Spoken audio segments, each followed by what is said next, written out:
Welcome back to this channel. In this video, I'm going to show you how to add lightning effect on a CapCut apps in new update July. Now let's get started. First, after you open your CapCut apps and add the video that you want to edit, you just click on the effect at the bottom. And after this, you can click on the body on the video effect.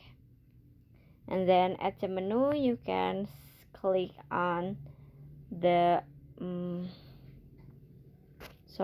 here you just click on a body effect, and after this you can click on your headwear, and after this in here you can see this is the lightning effect. You can click on it,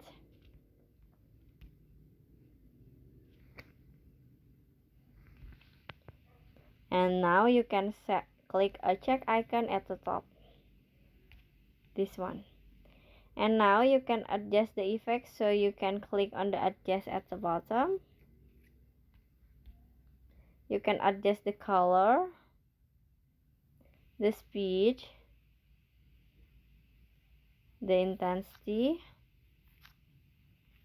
and for the filter. And after this you can click check icon in here. And now you can set the effect until the end of the video. And finish. So that's how to add lightning effect on a CapCut apps. I hope you found this video to be helpful. If you enjoy with the content, please consider like, comment, and subscribe down below. Bye bye.